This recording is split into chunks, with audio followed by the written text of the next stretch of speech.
ನಿಮ್ಮ ಮನೆಯಿಂದ ಬಡತನ ಉಳಿಸಲು 12 ಸರಳ ಉಪಾಯಗಳು. ಬಡತನ ಒಂದು ಶಾಪ, ಅದು ಪ್ರತಿದಿನ ನಮ್ಮೆಲ್ಲರನ್ನು ಕೊಲ್ಲುತ್ತಿದೆ ಎಂದು ನೀವು ಭಾವಿಸುತ್ತಿದ್ದರೆ ನಿಮ್ಮ ಊಹೆ ತಪ್ಪು ಸ್ನೇಹಿತರೆ. ನಮ್ಮ ಮನೆಯ ಬಡತನ ಓಡಿಸಲು ನಮ್ಮ ಬಳಿಗೆ ಉತ್ತಮ ಪರಿಹಾರವಿರುತ್ತದೆ. ಹಾಗಾದರೆ ಬನ್ನಿ, ಈ ವಿಡಿಯೋ ಮುಖಾಂತರ ನಿಮ್ಮ ಮನೆಯಿಂದ ಬಡತನ ಓಡಿಸಲು 12 ಸರಳ ಉಪಾಯಗಳನ್ನು ತಿಳಿದುಕೊಳ್ಳೋಣ. 1. ನಿಮ್ಮ ಪಾದರಕ್ಷೆಗಳನ್ನು ಮನೆಯಲ್ಲಿ ಎಲ್ಲೆಂದರಲ್ಲಿ ಬಿಸಾಕಬಾರದು. ಮನೆಯ ಹೊರಾಂಗಣದಲ್ಲಿ ಒಂದು ಸ್ಟ್ಯಾಂಡ್ ತಂದು ಅಲ್ಲಿ ನಿಮ್ಮ ಪಾದರಕ್ಷೆಗಳನ್ನು ಇಡಬೇಕು. 2.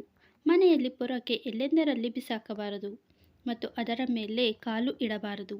ಪೊರಕೆ ಲಕ್ಷ್ಮಿಯ ಸಮಾನ, ಅದನ್ನು ಯಾವತ್ತೂ ಕೂಡ ಗೌರವದಿಂದ ಕಾಣಬೇಕು. 3. ಬೆಳಗ್ಗೆನೆ ಬೇಗನೆ ಎದ್ದು ಸ್ನಾನ ಮುಗಿಸಿ ಭಕ್ತಿಯಿಂದ ದೇವರಿಗೆ ನಮನ ಸಲ್ಲಿಸಬೇಕು.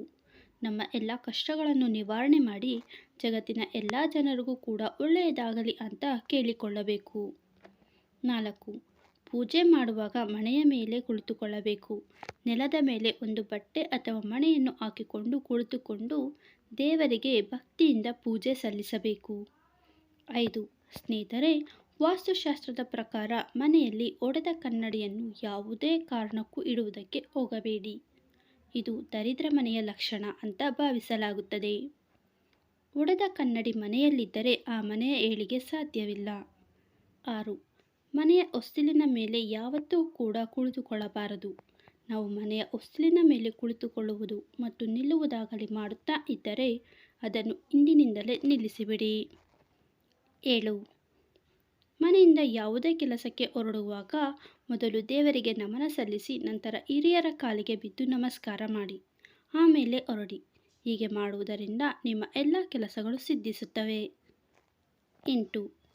ಮನೆಯ ಹೊರಗಡೆ ಎಲ್ಲೆಂದರಲ್ಲಿ ಮೂತ್ರ ವಿಸರ್ಜನೆ ಮಾಡಬಾರದು. ಹೀಗೆ ಮಾಡುವುದರಿಂದ ಆ ಮನೆಯ ಏಳಿಗೆ ಯಾವತ್ತಿಗೂ ಸಾಧ್ಯವಿಲ್ಲ. 9. ಮನೆಯಲ್ಲಿ ಹೊತ್ತಿಲ್ಲದ ಹೊತ್ತಿನಲ್ಲಿ ಸಂಭೋಗ ಮಾಡಬಾರದು.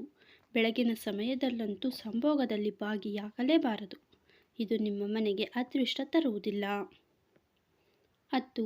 ಹೆಂಗಸರು ಬೆಳಗ್ಗೆ ಸ್ನಾನ ಮಾಡಿದ ತಕ್ಷಣವೇ ಮನೆಯ ಹೊಸ್ತಿಲಿಗೆ ಅರಿಶಿನ ಕುಂಕುಮ ಹಚ್ಚಿ ಪೂಜೆ ಸಲ್ಲಿಸಬೇಕು. 11. ಮನೆಯನ್ನು ಪ್ರತಿದಿನ ಒಮ್ಮೆ ಸ್ವಚ್ಛ ಮಾಡುವುದನ್ನು ರೂಢಿಸಿಕೊಳ್ಳಿ. ಇದರಿಂದ ನಿಮ್ಮ ಮನೆಯಲ್ಲಿ ಮನಸ್ಸಿನಲ್ಲಿ ಶಾಂತಿ ನೆಲೆಸುತ್ತದೆ. 12. ಮನೆಯ ಹೆಣ್ಣು ಮಕ್ಕಳು ಮಹಾಲಕ್ಷ್ಮಿಯ ಸಮಾನ. ಪ್ರತಿ ಮಂಗಳವಾರ ಮತ್ತು ಶುಕ್ರವಾರ ಸ್ನಾನ ಮಾಡಿ ದೇವರಿಗೆ ಪೂಜೆ ಸಲ್ಲಿಸುವುದು ಒಳ್ಳೆಯದು.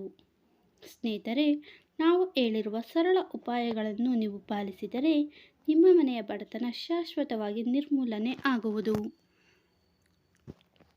ಸ್ನೇಹಿತರೆ, ಈ ವಿಡಿಯೋದಲ್ಲಿರುವ ಮಾಹಿತಿ ಇಷ್ಟ ಆಗಿದ್ದರೆ ದಯವಿಟ್ಟು ವಿಡಿಯೋನ ಲೈಕ್ ಮಾಡಿ, ಶೇರ್ ಮಾಡಿ, ಚಾನಲನ್ನು ಸಬ್ಸ್ಕ್ರೈಬ್ ಮಾಡಿ. ಧನ್ಯವಾದಗಳು.